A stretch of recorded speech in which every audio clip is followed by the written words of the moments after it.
In this video, I'm going to show you how to use Lasso Tool in Bluebeam. Now, the first thing you want to do, you want to go ahead and click on Edit top left, and then from here, as you can see here, you have the Lasso Tool.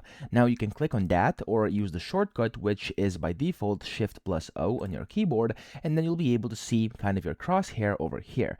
Now, what you can do with the Lasso Tool, you can actually make selections of multiple items. So over here, if I, for example, just go ahead and drag around all these things I've edited over here and added like the markers, stuff like that, the measurements, you could just go ahead and draw your custom line and then basically only select the things within those custom lines. So for example, I'm just drawing something random here to show you how this works, but essentially it's going to select everything within that. So if I release now, there we go. As you can see, it selected that specific thing I have over here. Now if I go back to the lasso tool, I'm now going to try to capture all these things over here. So I just have to draw around them. There we go. And when I release it, as you can see, all of them are selected and I can move them around all together. So that's basically how to use the lasso tool. I hope this video helped you out. If it did, please subscribe to the channel and help me out as well.